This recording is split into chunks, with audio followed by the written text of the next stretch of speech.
Hello and welcome back to UbiPsych. Today I want to talk about fat shaming and body image. You've probably heard the raging debate about should we have fat shaming so people will feel bad about being overweight and therefore get healthier? Or should we accept people at any weight? And people say things like you can be healthy at any size. There's the body acceptance movement on one end of the spectrum and fat shaming on the other. Obviously, you can probably guess I'll be somewhere in the middle, but I want to talk about specifics from my experience with helping other people to lose weight. I used to work as a weight loss coach / life coach, whatever you want to call it. And I was very successful in helping those people reach their goals. And this sort of thing matters a little more than you would think about accomplishing your goals, as well as, of course, how you feel. So let's talk first of all about the effects of fat shaming. It is true that this will increase your motivation to change. If someone points out that perhaps to some people you look bad, and let's be honest, just looking in large numbers, if you are very large, you will be less good looking to more people, in the overall amount. So that's something you might care about. It's also true that it's unhealthy. Leads to just about every disease you can think of to be overweight when it's a considerable amount of overweight. And so there's something to that, right? So the idea is I'm helping you by making sure you're not living in a fantasy world. You realize it's unhealthy. You acknowledge that you're fat, and perhaps even by making fun of you or ridiculing you for it, it's doing you a favor. This has the positive benefit that people say it does of increasing motivation to change and increasing awareness of the problem of being overweight or obese. The downside, of course, is that it makes people feel bad, and negative emotion isn't just something that feels bad, but it has effects on our ability to self-regulate and things like that. In short, if you are in a constant negative state about your very body in which you live all day, every day, you will generally be more negative, more run down, in a less good mood, and there is a relationship between that and succeeding with anything that's difficult. The idea is that if you're negative, that wears on you a little bit. Thinking negatively of yourself all day makes you more depressed, less energetic. You're more likely to fail in just about anything you do because you'll feel too tired or too worn down. You won't go to the gym. You'll eat to cover that negative emotion. And so it has that negative downside. So basically fat shaming makes sense. To be honest, it is a little harsh, but it will increase motivation, but may undermine long-term goals because you are less likely to succeed when you're in a negative state of mind. Now, what about body acceptance, which is to say, be very happy about your body at any size? Well, that has the obvious benefits of being the reverse of negative emotions. You will feel better. And in a weird way, if you are trying to do anything in your life, it could be start a new business or complete a class at school, being in a more positive state about yourself will enable those better than being in a negative state. So that is what's good about this approach. However, yes, of course, it will degrade your motivation a bit. When you're thinking, I'm great just the way I am, and I think we all want acceptance of that, for you to feel good about yourself in general, but you will overlook that you're being unhealthy, maybe holding yourself back in terms of how others view you as well. Sad that that's how it is, although the health makes it all sort of relevant, right? That if you're less healthy, then doesn't it make sense that perhaps in large numbers of people you're perceived as less attractive as well? So what's the balance here? I would say that you want to accomplish both at the same time, and that is to acknowledge the reality of things while maintaining a positive image of yourself. An example I like to give to clients of that is to focus on what is it that's causing you to be so negative about the way your body is? And there are very legitimate things. You may feel sluggish. You may not like the way you look. You may be concerned that you're going to develop health disorders or die younger. Those are legitimate things, but this doesn't actually mean that you have a bad body. It means that the current state of it has some really significant downsides.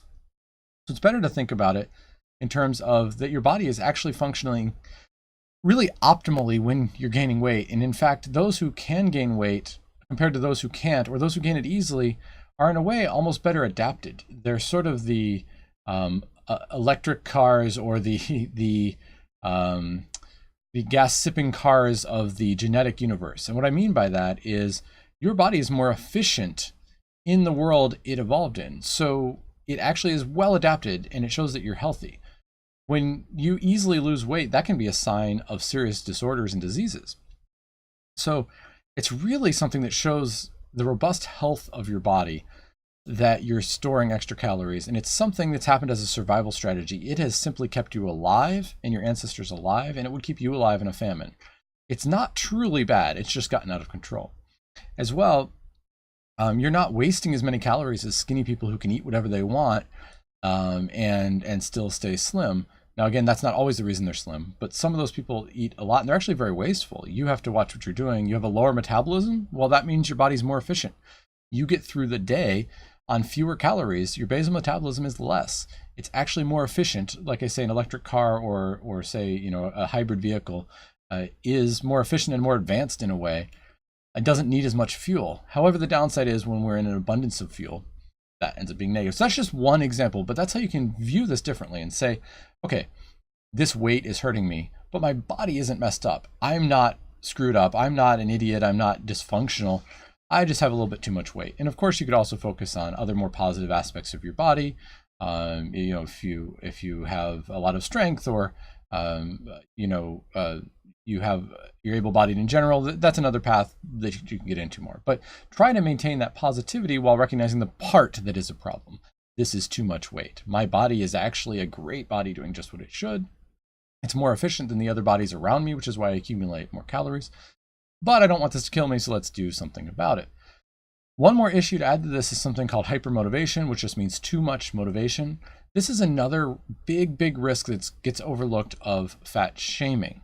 I encourage you to tell your friends if they're overweight that you think they should change. I really do. I think it's being a good friend to tell them I'm concerned about you and hey, can I help? But if it gets to the point where someone hates their body and really wants to change, this is actually a bigger problem I saw in weight loss coaching than not having enough motivation. Most people come to me and are very motivated, obviously, since they're seeking that help. But even if they're not, just in general, everyone knows it's unhealthy to be fat. They might be in denial, but they know. So I don't have to convince people to really want to change. The problem is succeeding in that change. And hypermotivation, again, is a bigger problem than undermotivation or hypomotivation. So here's how it works. You hate your body. You say, gosh, this sucks. I must do something about it. I look awful. I'm going to die from this. Nobody likes me, and it gets like this. And what happens is you get into a situation to do something about it, but you do it in such a way that will ultimately backfire.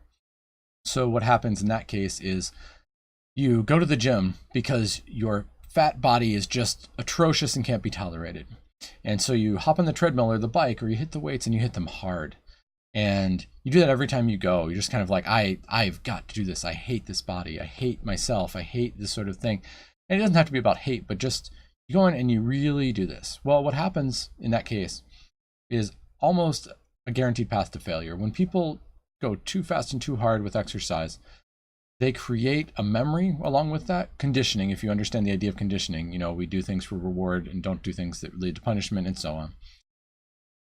And this activity of going to the gym or running or biking or whatever it may be works a little. However, they're doing it in a torturous way that is not sustainable. And what you find with these people is that they do lose some weight, but then they simply can't maintain this behavior, and they begin to think of going to the gym or going for a run as torture because they've chosen to make it torture. So if you are really in a negative body state, you go, gosh, the fat shaming is taking hold and I can't stand this anymore. Hypermotivation often kicks in and you do something crazy, or you starve yourself and make yourself sick. And then, of course, you don't want to diet anymore, and maybe you shouldn't if you're going to go overboard. So ultimately, my take on this is that both sides have a point. We should not be so delusional as to say healthy at any size. It's really not true. We also shouldn't treat people as if they should be the source of true ridicule, but rather concern. So who is right in this? Of course, a little of both. And what you need to watch out for is the actual actions you take to remedy the problem. Segment the problem for what it is, not an overall judgment about yourself or your body, but an excess intake of calories and too little exercise, or whatever is the cause for you personally, maybe a medical condition. Be positive about it, feel good about yourself, but don't feel good about your weight. Take action on it, and don't ridicule those who need help. Support them. Thanks for watching. This is Upasike. Please comment below or subscribe.